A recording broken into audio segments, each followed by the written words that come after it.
Hello students, welcome to Panchajanya IAS. ನಾನು ನವೀನ್ ಕುಮಾರ್. ಇವತ್ತಿನ the Hindu ಪತ್ರಿಕೆಯ ವಿಶ್ಲೇಷಣೆಗೆ ನಿಮಗೆಲ್ಲರಿಗೂ ಸ್ವಾಗತ. ಮೊದಲನೇ ವಿಷಯ, Afghanistan's Taliban foreign minister Amir Khan Muttaqi said they are ready for talks with Pakistan over recent border clashes, but warned that other options remain open if attacks continue. ಅಂದ್ರೆ ಅಫ್ಘಾನಿಸ್ತಾನ ಮತ್ತೆ ಪಾಕಿಸ್ತಾನ ಅಲ್ಲಿ ಗಡಿಯಲ್ಲಿ ಸಹ ಇಶ್ಯೂಗಳಿದೆ. ಈಗ ಅಫ್ಘಾನಿಸ್ತಾನದ ತಾಲಿಬಾನ್ ವಿದೇಶಾಂಗ ಸಚಿವರಾದಂತಹ ಅಮೀರ್ ಖಾನ್ ಮುತ್ತಕಿ ಏನ್ ಹೇಳಿದ್ದಾರೆ ಅಂತಂದ್ರೆ, ಈ ಗಡಿ ಘರ್ಷಣೆಗಳ ಕುರಿತಾಗಿ ನಾವು ಪಾಕಿಸ್ತಾನದ ಜೊತೆ ಮಾತುಕತೆ ನಡೆಸಲಿಕ್ಕೆ ರೆಡಿ ಇದ್ದೇವೆ, ಸಿದ್ಧರಾಗಿದ್ದೇವೆ ಅಂತ ಹೇಳಿದ್ದಾರೆ. ಆದ್ರೆ ಒಂದು ವೇಳೆ ಅವರು ಇನ್ನೂ ಸಹ ದಾಳಿಯನ್ನ ಮುಂದುವರಿಸ್ತಾ ಹೋದ್ರೆ ನಮ್ಮ ಹತ್ರ ಬೇರೆ ಆಯ್ಕೆನೂ ಸಹ ಇದೆ, ಅದನ್ನ ಸಹ ಪರಿಗಣಿಸಬೇಕಾಗುತ್ತೆ ಅಂತ ಎಚ್ಚರಿಕೆ ಕೊಟ್ಟಿದ್ದಾರೆ. ಇನ್ನು ಡ್ಯೂರಾಂಡ್ ಲೈನ್ ಅನ್ನೋಂಥದನ್ನ ಕರೆಕ್ಟ್ ಆಗಿ ಮ್ಯಾಪ್ ನಲ್ಲಿ ಇವತ್ತು ಹೋಗಿ ನೋಡ್ಕೊಳ್ಳಿ. Durand line is the disputed 2640 kilometre border between Afghanistan and Pakistan. Afghanistan ಮತ್ತೆ ಪಾಕಿಸ್ತಾನದ ನಡುವಿನ ಇರುವಂತಹ ಒಂದು ವಿವಾದಿತ ಗಡಿ. Often causing tensions over cross border operations and sovereignty claims. ಎರಡೂ ದೇಶದವರು ತಮಗೆ ಸೇರಿದ್ದು ಆ ಒಂದು ರೀಜನ್ ಅಂತ ಅಲ್ಲಿ ಡಿಸ್ಪ್ಯೂಟ್ ಗಳನ್ನ ಉಂಟು ಮಾಡ್ತಾ ಇರ್ತಾರೆ. ಸಾರ್ವಭೌಮತೆ ಬಗ್ಗೆ ಆಗಾಗ ಅಲ್ಲಿ ಉದ್ವಿಗ್ನತೆ ಸೃಷ್ಟಿ ಆಗ್ತಾ ಇರುತ್ತೆ. Taliban government seeks diplomatic resolution but claims Pakistan's military actions killed Afghan soldiers. Taliban ಪ್ರಕಾರ ನಮಗೆ ರಾಜತಾಂತ್ರಿಕವಾಗಿ ಪರಿಹಾರ ಸಿಗಬೇಕು, ಓಕೆ ಅಂತ ಹೇಳ್ತಾರೆ. ಆದ್ರೆ ಪಾಕಿಸ್ತಾನದ ಎಷ್ಟೋ ಮಿಲಿಟರಿ ಆಕ್ಟಿವಿಟೀಸ್ಗಳಿಂದಾಗಿ ಅಫ್ಘಾನ್ ಸೈನಿಕರು ಸಹ ಸಾವನ್ನಪ್ಪಿದ್ದಾರೆ. Signalling a shift from passive stance assertive border defence. ಹಾಗಾಗಿ ಈ ಅಫ್ಘಾನ್ ಸೋಲ್ಜರ್ಗಳು ಕಿಲ್ ಆಗಿರೋದ್ರಿಂದ, ಅವರು ಸಾವನ್ನಪ್ಪಿರೋದ್ರಿಂದ ಅದು ಈಗ ಪ್ಯಾಸಿವ್ ಆಗಿ ನಿಷ್ಕ್ರಿಯವಾಗಿರೋದಿಲ್ಲ, ಸ್ವಲ್ಪ ರಕ್ಷಣಾತ್ಮಕವಾಗಿ ಆಕ್ರಮಣಕಾರಿ ಗಡಿ ರಕ್ಷಣೆ ಕಡೆ ಜಾಸ್ತಿ ಮುಖ ಮಾಡುತ್ತೆ ಅಂತ ಇದರಲ್ಲಿ ಹೇಳ್ತಾ ಇದ್ದಾರೆ. Next, India has sent minister of state Kirtivardhan Singh to represent the country at the Gaza peace summit in Egypt after prime minister Modi decline due to short notice. ಸಮಯದ ಕೊರತೆಯಿಂದಾಗಿ ಪ್ರಧಾನಮಂತ್ರಿ ಮೋದಿಯವರು ಶೃಂಗಸಭೆಯಲ್ಲಿ ಭಾಗವಹಿಸ್ಲಿಕ್ಕೆ ಆಗ್ತಾ ಇಲ್ಲ. ಎಲ್ಲಿ? ಗಾಜಾ ಶಾಂತಿ ಶೃಂಗಸಭೆ, ಗಾಜಾ ಪೀಸ್ ಸಮಿಟ್ ಎಲ್ಲಾಗ್ತಾ ಇದೆ? ಅದು ಈಜಿಪ್ಟ್ ನಲ್ಲಿ ಆಗ್ತಾ ಇದೆ. ಹಾಗಾಗಿ ಮೋದಿ ಅವರ ಬದಲು ಕೀರ್ತಿವರ್ಧನ್ ಸಿಂಗ್ ರಾಜ್ಯ ಸಚಿವರು ಇವರು ಅವರನ್ನ ಅಲ್ಲಿ ಕಳಿಸ್ತಾ ಇದ್ದಾರೆ. The Sharm el Sheikh summit co-hosted by Egypt and the US aims to discuss ceasefire efforts and humanitarian measures amid the Israel-Hamas conflict. Israel ಮತ್ತೆ ಹಮಾಸ್ ಸಂಘರ್ಷ ಮಧ್ಯೆ ಕದನ ವಿರಾಮ ತರಲಿಕ್ಕೆ ಪ್ರಯತ್ನ ಪಡ್ತಾ ಇದ್ದಾರೆ, ಮಾನವೀಯ ಕ್ರಮಗಳ ಕುರಿತಾಗಿ ಚರ್ಚೆ ಮಾಡ್ತಾರೆ. ಹಾಗಾಗಿ ಎಲ್ಲಿ ನಡೀತಾ ಇದೆ? ಇದು ಈಜಿಪ್ಟ್. ಮತ್ತೆ ಇದರಲ್ಲಿ US ಸಹ ಆತಿಥ್ಯವನ್ನು ವಹಿಸ್ತಾ ಇದೆ. ಶರ್ಮಲ್ ಶೇಖ್ ಶೃಂಗಸಭೆ ಅಂತ ಇದು ಈಗ ಕರೆಸ್ಕೊಳ್ತಾ ಇದೆ. Egypt's involvement through the CC Modi strategic partnership and mediation role highlights its key diplomatic position in West Asian peace negotiations. Strategic partnership ಇದೆ ನಮ್ದು ಈಜಿಪ್ಟ್. ಮತ್ತೆ ಅದರ ಜೊತೆ ಇಂತಹ ಮಧ್ಯಸ್ಥಿಕೆಗಳಲ್ಲಿ ಈಜಿಪ್ಟ್ ಅವಾಗವಾಗ ನಾವು ನೋಡ್ತಾನೆ ಇರ್ತೇವೆ, ಮಧ್ಯಸ್ಥಿಕೆ ವಹಿಸೋದ್ರಲ್ಲಿ. ಹಾಗಾಗಿ ಪಶ್ಚಿಮ ಏಷ್ಯಾ, ವೆಸ್ಟ್ ಏಷ್ಯನ್ ಪೀಸ್ ನೆಗೋಸಿಯೇಷನ್ಗಳಲ್ಲಿ, ಶಾಂತಿ ಮಾತುಕತೆಗಳಲ್ಲಿ ಈಜಿಪ್ಟ್ ಅನ್ನೋದು ಬಹಳ ಪ್ರಮುಖವಾದ ಸ್ಥಾನವನ್ನು ಹೊಂದಿದೆ ಅಂತ ಇದರಿಂದ ನಮ್ಗೆ ಗೊತ್ತಾಗುತ್ತೆ. Israel expects Hamas to release 20 living hostages in exchange for 2,000 Palestinian detainees. ಅಂತಂದ್ರೆ ಗೊತ್ತಿದೆ ನಿಮಗೆ, ಗಾಜಾ ಪೀಸ್ ಸಮಿಟ್ ಆಗ್ತಾ ಇದೆ. US ಪ್ರೆಸಿಡೆಂಟ್ ಡೊನಾಲ್ಡ್ ಟ್ರಂಪ್ ಅವರು ಮುಖ್ಯವಾಗಿ ಇದರ ನೇತೃತ್ವವನ್ನು ವಹಿಸಿಕೊಂಡಿದ್ದಾರೆ.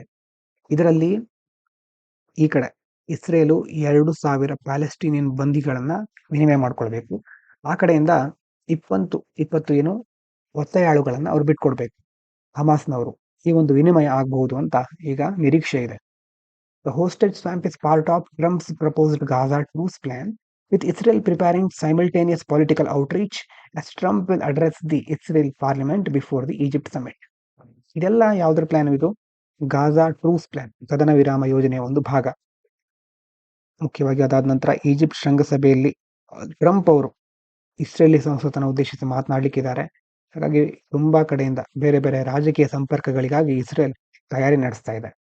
ಮತ್ತೆ Hamas is also expected to release remains of soldiers and other abductees, while Israel plans to release Palestinian security detainees, making it a major humanitarian and diplomatic exchange. ಈ ಕಡೆ ಹಮಾಸ್ನವರು ಸೈನಿಕರು ಇರಬಹುದು, ಅವರ ಅವಶೇಷಗಳಿರಬಹುದು, ಮತ್ತೆ ಅಪಹರಣಕ್ಕೊಳಗಾದವರನ್ನ ಬಿಡುಗಡೆ ಮಾಡೋ ನಿರೀಕ್ಷೆ ಇದೆ. ಇಸ್ರೇಲ್ ಈ ಕಡೆ ಪ್ಯಾಲೆಸ್ಟೀನಿಯನ್ ಅವರ ಭದ್ರತಾ ಕೈದಿಗಳಿದ್ದಾರೆ, ಅವರನ್ನ ಬಿಡುಗಡೆ ಮಾಡ್ಲಿಕ್ಕೆ ಯೋಜಿಸ್ತಾ ಇದೆ. ಹಾಗಾಗಿ ಇದು ರಾಜತಾಂತ್ರಿಕವಾಗಿ ಮತ್ತೆ ಮಾನವೀಯ ಕ್ರಮಕ್ಕೆ ಸಂಬಂಧಪಟ್ಟ ಹಾಗೆ ಪ್ರಮುಖವಾದ ಘಟನೆ ಅಂತ ಹೇಳ್ಬಹುದು. ಇದಾದ ನಂತರ the Philippines accused a Chinese vessel of deliberately ramming its government boat in the disputed South China Sea, while China blamed Manila for violating its warnings. ಈ ದಕ್ಷಿಣ ಸೌತ್ ಚೈನಾ ಸಿ ಅಂತಿದೆ, ಬಹಳ ಇಂಪಾರ್ಟೆಂಟ್ ಆದ ಪ್ರದೇಶ. ಪ್ಲೇಸಸ್ ಇನ್ ನ್ಯೂಸ್ ಅಲ್ಲಿ ಇದು ಸಹ ಬಂದಿದ್ದರಿಂದ ನೀವು ಇದನ್ನ ನೋಡ್ಕೊಳ್ಬೇಕು ಎಲ್ಲಿ ಬರುತ್ತೆ ಅಂತ. ದಕ್ಷಿಣ ಚೀನಾ ಸಮುದ್ರ. ಇಲ್ಲಿ ಫಿಲಿಪೈನ್ಸ್ ಏನ್ ಹೇಳ್ತಾ ಇದೆ, ಒಂದು ಚೀನಿ ಹಡಗು ಬಂದು ನಮ್ಮ ಸರ್ಕಾರ ಇದರ ಗೌರ್ಮೆಂಟ್ ಬೋಟಿಗೆ ಬಂದು ಡಿಕ್ಕಿ ಹೊಡೆದಿದೆ ಅಂತ ಆರೋಪಿಸ್ತಾ ಇದೆ. ಆದ್ರೆ ಚೀನಾ ಇಲ್ಲ, ತಾನು ಮೊದಲೇ ಎಚ್ಚರಿಕೆ ಕೊಟ್ಟಿದ್ದೆ, ಅದನ್ನ ಉಲ್ಲಂಘಿಸಿದ್ದಾರೆ ಅವರು ಅಂತ. ಮನಿಲಾ ಅಂತಂದ್ರೆ ಫಿಲಿಪೈನ್ಸ್ ನ ಕ್ಯಾಪಿಟಲ್. ಇಂಟರ್ನ್ಯಾಷನಲ್ ರಿಲೇಷನ್ ಅಲ್ಲಿ ಒಂದು ದೇಶವನ್ನ ಅದರ ಕ್ಯಾಪಿಟಲ್ ಇಂದ ಸಹ ಕರೀತಾರೆ. ಹಾಗಾಗಿ ಅದನ್ನ ಮನಿಲಾ ಉಲ್ಲಂಘಿಸಿದೆ ಅಂತ ಚೀನಾ ದೂಷಿಸ್ತಾ ಇದೆ.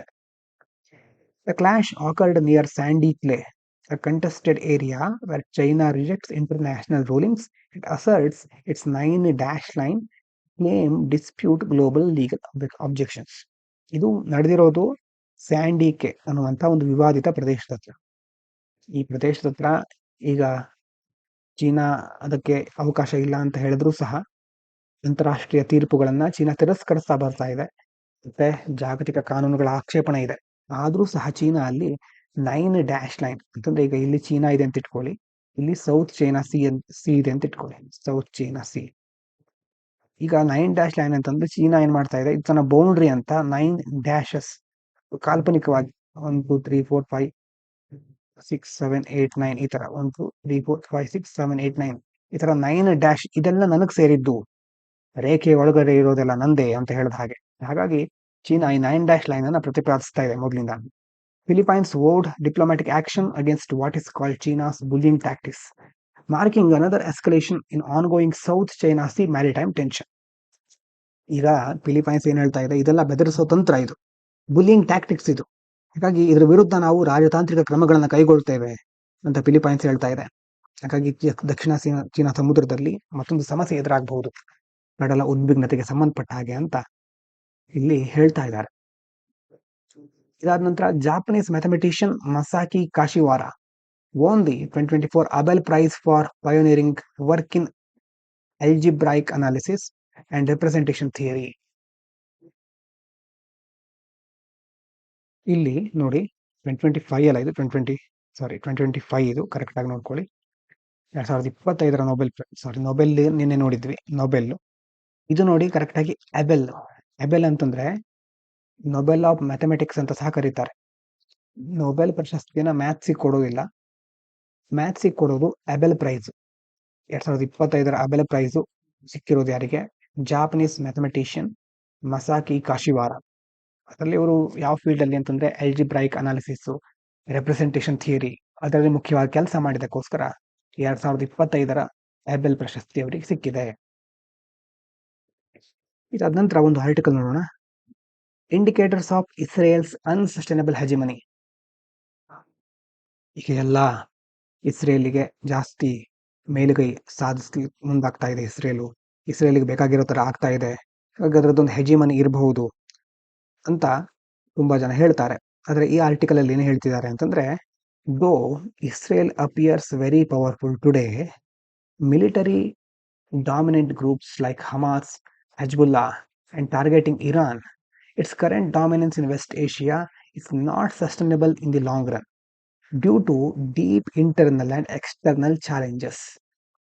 ಇಸ್ರೇಲು ಈಗೇನೋ ಮುನ್ನೆಲೆಗೆ ಬಂದಿರಬಹುದು, ಆದರೆ ಈ ಸಸ್ಟೈನೇಬಿಲಿಟಿ ಬಹಳ ದಿನಗಳ ಕಾಲ ಉಳಿಯೋದಿಲ್ಲ. ಮಿಡಲ್ ಈಸ್ಟ್ ನಲ್ಲಿ ಈಗ ಇಸ್ರೇಲ್ ದೊಡ್ಡ ದೇಶ ಅಂತಂದ್ರೆ ಪವರ್ಫುಲ್ ದೇಶವಾಗಿ ಈಗ ಹೊರಹೊಮ್ಮಿರಬಹುದು, ಆದ್ರೆ ಇದು ಲಾಂಗ್ ರನ್ ಅಲ್ಲಿ ಸಸ್ಟೈನೇಬಲ್ ಅಲ್ಲ ಅಂತ ಇಲ್ಲಿ ಹೇಳ್ತಾ ಇದ್ದಾರೆ. ಈಗ ಯಾಕೆ ಪವರ್ಫುಲ್ ಅಂತ ಅನಿಸ್ತಾ ಇದೆ, ಇಟ್ ಹ್ಯಾಸ್ ಮಿಲಿಟರಿ ವಿಕ್ಟರೀಸ್ ಅಲ್ವಾ. ಈ ಕಡೆ ಹೆಜ್ಬುಲ್ಲಾ ಲೆಬನಾನ್ ಅವರನ್ನ ವೀಕ್ ಮಾಡಿದ್ದಾರೆ, ಹಮಾಸ್ ಈಗ ಅವರಿಗೂ ಡ್ಯಾಮೇಜ್ ಮಾಡಿದ್ರು ಸಿವಿಯರ್ ಆಗಿ. ಇರಾನ್ ಇತ್ತು ಈ ಕಡೆ, ಅವರು ಸಹ US ನ ಹೆಲ್ಪ್ ತಗೊಂಡು ಇಸ್ರೇಲ್ ಅವರು ಅವ್ರ ಮೇಲೆ ನ್ಯೂಕ್ಲಿಯರ್ ಕೆಪಾಸಿಟಿ ಅದ್ರ ಮೇಲೆ ಅಟ್ಯಾಕ್ ಮಾಡಿದೆ. ತುಂಬಾ ಜನ ಏನ್ ಅನ್ಕೊಳ್ತಾ ಇದ್ದಾರೆ ಈಗ, many believe Israel is now the regional hegemon ಅಂತಂದ್ರೆ ಈ ವೆಸ್ಟ್ ಏಷ್ಯಾದ ಲೀಡರು ಅಥವಾ ಕಂಟ್ರೋಲರ್ ಅಂತ ತುಂಬಾ ಜನ ಅಂದ್ಕೊಳ್ತಾ ಇದ್ದಾರೆ. ಆದ್ರೆ ಬಟ್ ದಿಸ್ ಇಸ್ ಟೆಂಪ್ರರಿ, ಇದು ತಾತ್ಕಾಲಿಕ ಅಷ್ಟೇ. Several powerful indicators show this dominance cannot last. ಈ ಡಾಮಿನೆನ್ಸು ತುಂಬಾ ದಿನಗಳ ಕಾಲ ಉಳಿಯೋದಿಲ್ಲ. ಈ ಇಂಡಿಕೇಟರ್ಸ್ ಏನು ಹಾಗಾದ್ರೆ ಇದಕ್ಕೆ ಯಾಕೆ ಹೀಗೆ ಹೇಳ್ತಾ ಇದ್ದಾರೆ ಅಂತಂದ್ರೆ, ಡೆಮೋಗ್ರಫಿಕ್ ಕ್ರೈಸಿಸ್, ಜನಸಂಖ್ಯೆಗೆ ಸಂಬಂಧಪಟ್ಟ ಹಾಗೆ the reality of by national state. ನೋಡಿ, ಪಾಪ್ಯುಲೇಷನ್ ವಿತ್ ಇನ್ ಇಸ್ರೇಲ್ ನೋಡೋದಾದ್ರೆ 9+9 ಏನು 9 ಮಿಲಿಯನ್ಗಿಂತ ಜಾಸ್ತಿ ಇದ್ದಾರೆ. ಈಗ ಅದರಲ್ಲಿ 20% ಪ್ಯಾಲೆಸ್ಟೀನಿಯನ್ಸ್. ಅದ್ರ ಜೊತೆ if Israel control West Bank and Gaza, greater Israel ಅಂತಂದ್ರೆ ಇಸ್ರೇಲು ವೆಸ್ಟ್ ಬ್ಯಾಂಕು ಗಾಜಾವನ್ನ ಸಹ ಕಂಟ್ರೋಲ್ ಮಾಡ್ಲಿಕ್ಕೆ ಸ್ಟಾರ್ಟ್ ಮಾಡಿದ್ರೆ ಆವಾಗ population becomes almost 50% Jewish, 50% Palestinian. ಅವಾಗ ಇಡೀ ಪಾಪ್ಯುಲೇಷನ್ ಅಲ್ಲಿ 50% ಪ್ಯಾಲೆಸ್ಟೀನಿಯನ್ ಆಗ್ಬಿಡ್ತಾರೆ. ಅವರಿಗೆ ಇಸ್ರೇಲ್ ಇಷ್ಟ ಇರೋದಿಲ್ಲ. ಹಾಗಾಗಿ ಇಸ್ರೇಲ್ ಫೇಸಸ್ ಅನ್ ಎಕ್ಸಿಸ್ಟೆನ್ಷಿಯಲ್ ಚಾಯ್ಸ್. ಇಸ್ರೇಲಿಗೆ ತನ್ನ ಅಸ್ತಿತ್ವಕ್ಕೆ ಸಂಬಂಧಪಟ್ಟ ಹಾಗೆ ಒಂದು ಆಯ್ಕೆ ಇದೆ ಮುಂದೆ. ಏನಂತ ಆಯ್ಕೆ? Give equal rights to Palestinians ಅಲ್ವಾ? ಪ್ಯಾಲೆಸ್ಟೀನಿಯನ್ಸಿಗೂ ಅವರಿಗೂ ಸಹ ಸಮಾನ ಹಕ್ಕುಗಳನ್ನು ಕೊಡಬೇಕು. ಕೊಟ್ರೆ ಏನಾಗುತ್ತೆ? It loses identity as a Jewish state. ಯಹೂದಿಗಳ ಒಂದು ದೇಶ ಅಂತ ಕರ್ಸ್ಕೊಡುತ್ತೆ ಇಸ್ರೇಲ್. ಯಾವಾಗ ಅವರು ಪ್ಯಾಲೆಸ್ಟೀನಿಯನ್ಸಿಗೂ ಯಹೂದಿಗಳ ರೀತಿಯ ಹಕ್ಕುಗಳನ್ನು ಕೊಟ್ರೆ ಆವಾಗ ಜೀವಿಶ್ ಸ್ಟೇಟ್ ಅನ್ನುವಂಥ ಅದರ ಐಡೆಂಟಿಟಿ ಲಾಸ್ ಆಗುತ್ತೆ. ಇನ್ನೊಂದು ಚಾಯ್ಸ್ ಇದೆ ಅದರ ಹತ್ರ, ಡಿನೈ ಈಕ್ವಲ್ ರೈಟ್ಸ್. ಅಫತೈಡ್ ಅಂತಂದ್ರೆ ನೀವು ಕೇಳಿರಬಹುದು, ವರ್ಣಭೇದ ನೀತಿಯಲ್ಲೂ ಸಹ ಯೂಸ್ ಮಾಡ್ತಾರೆ ಈ ಟರ್ಮ್ ಅನ್ನ. ಅದಾದ ನಂತರ ಜನಾಂಗೀಯವಾಗಿ ಪ್ರತ್ಯೇಕತೆ, ಅದರಲ್ಲೂ ಸಹ ಅಫತೈಡ್ ಅನ್ನು ಯೂಸ್ ಮಾಡ್ತಾರೆ. ಹಾಗಾಗಿ ಇಸ್ರೇಲ್ ಏನ್ ಮಾಡಬಹುದು? ಇಲ್ಲ, ಅವರಿಗೆ ನಾವು ಈಕ್ವಲ್ ರೈಟ್ಸ್ ಕೊಡೋದಿಲ್ಲ ಅಂತ ಹೇಳ್ಬಹುದು. It faces global isolation like South Africa under apartheid. ಒಂದು ವೇಳೆ ಈ ತರ ಈಕ್ವಲ್ ರೈಟ್ಸ್ ಕೊಡದೇ ಇದ್ರೆ ಆವಾಗ ಸೌತ್ ಆಫ್ರಿಕಾ ತರಾನೇ ಗ್ಲೋಬಲ್ ಲೆವೆಲ್ ಅಲ್ಲಿ ಇಸ್ರೇಲ್ ಅನ್ನ ಬೇರೆ ದೇಶಗಳು ಐಸೋಲೇಟ್ ಮಾಡಬಹುದು.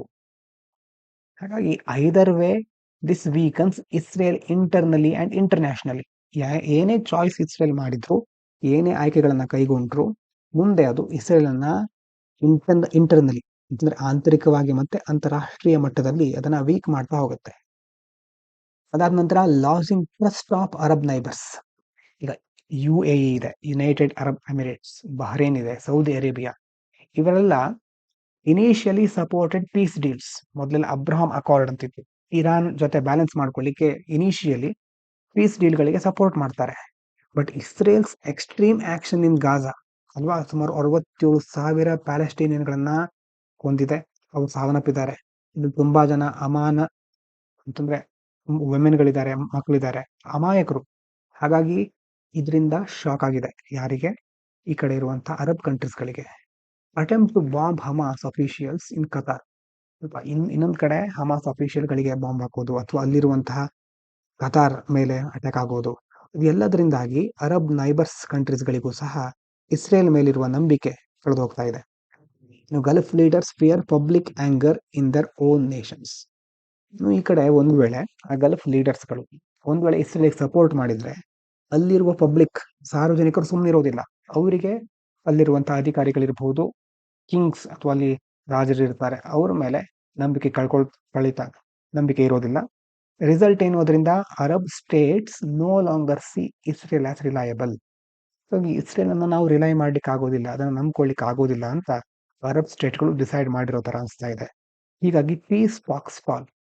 ಆವಾಗ ಶಾಂತಿ ಮಾತುಕತೆಗಳು ನಡೆಯೋದೇ ಇಲ್ಲ, ನಡೆದ್ರೂ ಸಹ ನಂಬಿಕೆ ಇರೋದಿಲ್ಲ.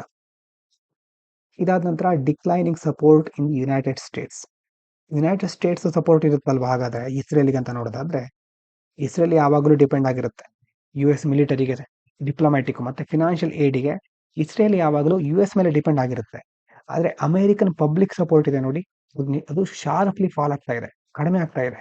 ಯಾಕಂತಂದ್ರೆ ಗಾಜಾ ಅಟ್ರಾಸಿಟೀಸ್, ಗಾಜಾದಲ್ಲಿ ಆಗಿರ್ತಕ್ಕಂತಹ ಅಮಾನವೀಯ ಘಟನೆಗಳಿಗೆ ಸಂಬಂಧಪಟ್ಟ ಹಾಗೆ ಫ್ಯೂ ಸರ್ವೆ ಏನ್ ಹೇಳುತ್ತೆ ಅಂತಂದ್ರೆ 60% ಆಫ್ ಅಮೆರಿಕನ್ಸ್ ಏನ್ ಹೇಳ್ತಾ ಇದ್ದಾರೆ, negative view of Israeli government ಸರಿ ಇಲ್ಲ ಅಂತ 60% ಅಮೆರಿಕನ್ಸ್ ಹೇಳ್ತಾ ಇದ್ದಾರೆ. ಅದಾದ ನಂತರ 61% ಆಫ್ ದಿ US ಜ್ಯೂಸ್ ಅಂತಂದ್ರೆ ಯಹೂದಿಗಳು ಏನ್ ಹೇಳ್ತಾ ಇದ್ದಾರೆ, ಸೇ ಇಸ್ರೇಲ್ ಕಮಿಟೆಡ್ ವಾರ್ ಕ್ರೈಮ್ಗಳನ್ನ ಕಮಿಟ್ ಮಾಡಿದೆ ಇಸ್ರೇಲು. ಮತ್ತೆ 40% ಆಫ್ US ಜ್ಯೂಸ್ ಏನ್ ಹೇಳ್ತಾ ಇದ್ದಾರೆ, ಸೇ ಇಸ್ರೇಲ್ ಕಮಿಟೆಡ್ ಜಿನೋಸೈಡ್. ಯುದ್ಧದಲ್ಲಿ ಆಗ್ತಾ ಇರ್ತಕ್ಕಂಥ ಅಪರಾಧ ಬೇರೆ, ಜಿನೋಸೈಡ್ ಅಂತಂದ್ರೆ ಹತ್ಯೆ, ಇದೊಂದು ದೊಡ್ಡ ಮಟ್ಟದಲ್ಲಿ ಹತ್ಯಾಕಾಂಡ ಆಗಿರೋ ರೀತಿ. ಇದು US ಅಲ್ಲಿರುವ ಜನರ ಒಪಿನಿಯನ್. ಹಾಗಾಗಿ even the US May rethink unconditional support. ಹಾಗಾಗಿ ಅಲ್ಲಿನ ಜನರಿಗೆ ಅದ್ರ ಬಗ್ಗೆ ಅಸಮಾಧಾನ ಇದೆ ಅಂತಂದ್ರೆ US ಸಹ ರೀಥಿಂಕ್ ಮಾಡಬೇಕಾಗುತ್ತೆ. ಅಂತಂದ್ರೆ ನಾನು ಇಸ್ರೇಲಿಗೆ ಸಪೋರ್ಟ್ ಕೊಡ್ತಾ ಇರೋದು ಸರಿ ಇದೆಯಾ ಇಲ್ವಾ ಅನ್ನೋದನ್ನ US ಮತ್ತೆ ಯೋಚಿಸಬೇಕಾಗುತ್ತೆ. Strategic value to US in decreasing. ಈ ಕಡೆ ಇರಾನ್ ಥ್ರೆಟ್ಸ್ ರೆಡ್ಯೂಸ್ ಆಗ್ತಾ ಇದೆ ಅಲ್ವಾ, ಆಕ್ಸಿಸ್ ಆಫ್ ರೆಸಿಸ್ಟೆನ್ಸ್ ವೀಕ್ ಇದೆ. For the US Israel is becoming liability. Israel ಅನ್ನೋದು ಈಗ ಲಯಾಬಿಲಿಟಿ. ಎಕನಾಮಿಲಿ ಓದ್ತಿರಲ್ವಾ, asset to liability. Sorry, asset ಅಂತಂದ್ರೆ ಒಂಥರ ನಮ್ಮ ಆಸ್ತಿ ಇದ್ದ ಹಾಗೆ, ಲಯಾಬಿಲಿಟಿ ಅಂತಂದ್ರೆ ಹೊಣೆಗಾರಿಕೆ ಇದ್ದ ಹಾಗೆ. ಅದು ಲಯಾಬಿಲಿಟಿ ಇಂದಾಗ ಏನಾಗ್ಬಿಡುತ್ತೆ, ಜವಾಬ್ದಾರಿ ಜಾಸ್ತಿ ಆಗ್ತಾ ಹೋಗುತ್ತೆ, ತಲೆನೋವು ಜಾಸ್ತಿ ಆಗ್ತಾ ಹಾಗೆ ಲಯಾಬಿಲಿಟಿ ಅಂತಂದ್ರೆ. ಇದನ್ನು ನಿಭಾಯಿಸ್ಬೇಕಲ್ವಾ ಇನ್ಮೇಲೆ ಅನ್ನುವಂತಹ ಒಂದು ಲಯಾಬಿಲಿಟಿ ಅಮೆರಿಕಕ್ಕೆ ಜಾಸ್ತಿ ಆಗ್ತಾ ಹೋಗ್ಬೋದು. ಫ್ಯೂಚರ್ US ಲೀಡರ್ಸ್ ಇದ್ದಾರೆ ಈಗ ಟ್ರಂಪ್ ಜೊತೆ ಮತ್ತೆ ಬೇರೆ ಬೇರೆಯವರೆಲ್ಲ. ಅವರೆಲ್ಲ ಏನು ಮುಖ್ಯವಾಗಿ may prioritise American interest over Israeli wishes. Trump ಅವರದಂತೂ ಗೊತ್ತಿದೆ, ಮಗ ಅಂತಂದ್ರೆ ಮೇಕ್ ಅಮೆರಿಕಾ ಗ್ರೇಟ್ ಅಗೇನ್. ಹಾಗಾಗಿ ಅಮೆರಿಕಾನೇ ಅವರ ಫೋಕಸ್. ಅಮೆರಿಕಾದ ಇಂಟ್ರೆಸ್ಟ್ಗಳಿಗೆ ಜಾಸ್ತಿ ಮಹತ್ವ ಕೊಡ್ತಾರೆ, ಹಿತಾಸಕ್ತಿಗಳಿಗೆ. ಇಸ್ರೇಲಿ ವಿಷಸ್ ಕೆಲವು ದಿನ ನಡೀಬಹುದು, ಮುಂದೆ ಅದು ಸಸ್ಟೈನೇಬಲ್ ಆಗಿರೋದಿಲ್ಲ ಅಂತ ಇದರಲ್ಲಿ ಹೇಳ್ತಾ ಇದ್ದಾರೆ. Without strong US backing Israel's powers will shrink dramatically. ಒಂದು ವೇಳೆ ಅಮೆರಿಕ ಏನಾದರೂ ಸಪೋರ್ಟ್ ಮಾಡಿಲ್ಲ ಅಂತಂದ್ರೆ ಇಸ್ರೇಲಿನ ಒಂದು ಪವರ್ ತುಂಬಾ ದೊಡ್ಡ ಮಟ್ಟದಲ್ಲಿ ಕೆಳಗೆ ಹೋಗ್ಬಿಡುತ್ತೆ, ಅಂತಂದ್ರೆ ಶ್ರಿಂಕ್ ಆಗ್ಬಿಡುತ್ತೆ. Although Israel seems invincible today, it's long term dominance in West Asia is fragile and unsustainable. ಯಾಕಂತಂದ್ರೆ ಲಾಸ್ಟಿಗೆ ನಾವು ಫೈನಲ್ ಆಗಿ ಏನ್ ಹೇಳ್ಬಹುದು, ಯಾಕೆ ಇಸ್ರೇಲ್ ಫ್ರಜೈಲ್ ಆಗಿದೆ, ಯಾಕೆ ದುರ್ಬಲ ಆಗಿದೆ, ಅನ್ಸಸ್ಟೈನೇಬಿಲಿಟಿ ಯಾಕಿದೆ ಅಂತಂದ್ರೆ, ಒಂದು ಡೆಮೋಗ್ರಫಿ, ಟೈಮ್ ಬಾಂಬ್ ಅಲ್ವಾ, ಯಾವಾಗ ಪ್ಯಾಲೆಸ್ಟೀನಿಯನ್ ಸಂಖ್ಯೆ ಜಾಸ್ತಿ ಆಗುತ್ತೆ ಅದ್ರ ಜೊತೆ ಲಾಸ್ ಆಫ್ ರೀಜನಲ್ ಟ್ರಸ್ಟ್. ಸುತ್ತಮುತ್ತಲಿನ ಪ್ರದೇಶಗಳು, ನೈಬರಿಂಗ್ ಅರಬ್ ಕಂಟ್ರೀಸ್ಗಳು ನಂಬ್ತಾ ಇಲ್ಲ. US ಸಪೋರ್ಟ್ ಕೊಲ್ಯಾಪ್ಸ್ ಆಗಬಹುದು, US ಸ್ಟ್ರಾಟಜಿಯಲ್ಲಿ ಚೇಂಜ್ ಆಗಬಹುದು, US ಕೊಡ್ತಾ ಇರತಕ್ಕಂಥ ವ್ಯಾಲ್ಯೂ ರೆಡ್ಯೂಸ್ ಆಗಬಹುದು. ಹಾಗಾಗಿ regional hegemon needs political legitimacy and stable alliances, not only military strength. ಒಂದು ಒಳ್ಳೆ ದೇಶ ಅಥವಾ ಯಾವುದೋ ಒಂದು ದೇಶ ಸಮಗ್ರವಾಗಿ ಪರಿಪೂರ್ಣವಾಗಿ ಒಂದು ಪ್ರದೇಶದಲ್ಲಿ ಸುಸ್ಥಿರವಾಗಿರಬೇಕು ಅಂತಂದ್ರೆ ಕೇವಲ ಮಿಲಿಟರಿ ಸ್ಟ್ರೆಂತ್ ಇದ್ರೆ ಸಾಕಾಗೋದಿಲ್ಲ. ಅದ್ರ ಜೊತೆ ಪೊಲಿಟಿಕಲ್ ಹಾಗೂ ಲೆಜಿಟಿಮೇಟ್ ಆಗಿರಬೇಕು, ನಂಬೋ ರೀತಿ ಇರಬೇಕು, ಟ್ರಸ್ಟ್ ಇರಬೇಕು, ರಿಲಯನ್ಸ್ ಇರಬೇಕು. ಅದಾದ ನಂತರ ಸ್ಟೇಬಲ್ ಅಲಯನ್ಸ್ಗಳು, ತನ್ನ ಮಿತ್ರ ರಾಷ್ಟ್ರಗಳನ್ನ ಸರಿಯಾದ ರೀತಿಯಲ್ಲಿ ಅವರನ್ನ ನಡೆಸ್ಕೊಳ್ಬೇಕು. ಹಾಗಾಗಿ ಈಗ ಇಸ್ರೇಲ್ ಎರಡನ್ನೂ ಸಹ ಕಳ್ಕೊಳ್ತಾ ಇದೆ ಅಂತ ಈ ಆರ್ಟಿಕಲ್ ಅಲ್ಲಿ ಹೇಳ್ತಾ ಇದ್ದಾರೆ. ವೊಕ್ಯಾಬ್ಯುಲರಿ ನೋಡಿ ಇವತ್ತಿನ. Ancient volcano had been dormant for centuries. ತುಂಬಾ ವರ್ಷಗಳ, ಶತಮಾನಗಳ ಕಾಲ ಒಂದು ಏನ್ಷಿಯಂಟ್ ವಾಲ್ಕೆನೋ, ಜ್ವಾಲಾಮುಖಿ ಡಾರ್ಮೆಂಟ್ ಆಗಿತ್ತು. ಡಾರ್ಮೆಂಟ್ ಅಂತ ಸುಪ್ತವಾಗಿತ್ತು, ಇನ್ಆಕ್ಟಿವ್ ಆಗಿತ್ತು. Leading people to believe they would soon exonerate it from its past reputation as a threat. ಜನರಲ್ಲಿ ಏನ್ ಅನ್ಕೊಂಡಿದ್ರು, they would soon exonerate. Exonerate ಅಂತಂದ್ರೆ ಈಗ ಲಾದಲ್ಲೆಲ್ಲ ನಿರ್ದೋಷಿ ಅಂತ ಬಿಡುಗಡೆ ಮಾಡೋದು. ಇಲ್ಲಿ ವಾಲ್ಕೆನೋ ಅಂತಂದ್ರೆ ಏನ್ ಅನ್ಕೊಂಡಿದ್ದಾರೆ ಜನರು, ಇಲ್ಲ ಅದು ಈಗ ಸುಪ್ತ ಆಗ್ಬಿಟ್ಟಿದೆ, ಇನ್ನು ಮತ್ತೆ ಅದು ಆಕ್ಟಿವ್ ಆಗೋದಿಲ್ಲ ಅಂತ ಜನರೆಲ್ಲ ಅನ್ಕೊಂಡಿದ್ರು. ಹವೆವರ್ ದ ಮೌಂಟೇನ್ಸ್ ಅವೇಕನಿಂಗ್, ಆದ್ರೆ ಅವೇಕ್ ಆಗ್ಬಿಟ್ಟು was a truly harrowing event. Harrowing ಅಂತಂದ್ರೆ ಯಾತನಾಮಯವಾಗಿರೋದು, ಡಿಸ್ಟ್ರೆಸ್ಸಿಂಗ್, ಟ್ರೊಮ್ಯಾಟಿಕ್. ಅನ್ಕೊಂಡಿರ್ಲಿಲ್ಲ ಅವ್ರು ಯಾರು. The magnitude of which was ineffable. Ineffable ಅಂತಂದ್ರೆ ಇನ್ಡಿಸ್ಕ್ರೈಬೆಬಲ್, ಹೇಳಲಿಕ್ಕೆ ಸಾಧ್ಯ ಆಗಿರೋದಿಲ್ಲ, ಬಿಯಾಂಡ್ ವರ್ಡ್ಸ್, ಅವರ್ಣನೀಯ ಅಂತ ಕರೀತಾರೆ. ಅಂತಂದ್ರೆ ಅದನ್ನ ಎಕ್ಸ್ಪ್ಲೇನ್ ಮಾಡ್ಲಿಕ್ಕೆ ಸಾಧ್ಯ ಆಗಿರೋದಿಲ್ಲ, ಅಷ್ಟು ಅದರ ಮ್ಯಾಗ್ನಿಟ್ಯೂಡ್ ದೊಡ್ಡ ಮಟ್ಟದಲ್ಲಿ volcano erupt. And no one offered more then a perfunctory warning. Perfunctory ಅಂತಂದ್ರೆ ಜಸ್ಟ್ ಸೂಪರ್ಫಿಷಿಯಲ್ ಆಗಿ, ಹಾಫ್ ಹಾರ್ಟೆಡ್, ಯಾಂತ್ರಿಕವಾದ ಅಂತ ಹೇಳ್ತೀವಲ್ವಾ, ಈಗ ಆಗ್ಬಿಟ್ಟಿದೆ, ಇನ್ನು ವಾರ್ನಿಂಗ್ ಮಾಡೋದಷ್ಟೇ ಇರೋದು, ಅದನ್ನ ಯಾಂತ್ರಿಕವಾಗಿ ಮಾಡೋದು ಬಿಟ್ಟು ಮತ್ತೇನು ಮಾಡ್ಲಿಕ್ಕೆ ಸಾಧ್ಯ ಆಗಿಲ್ಲ ಅಂತ ಇಲ್ಲಿ ಹೇಳ್ತಾ ಇದ್ದಾರೆ. ಇದಾದ ನಂತರ MCQ ಒಂದಿದೆ ನೋಡಿ. In the context of South China Sea dispute, Spratly Islands are often in use. Consider the following statements.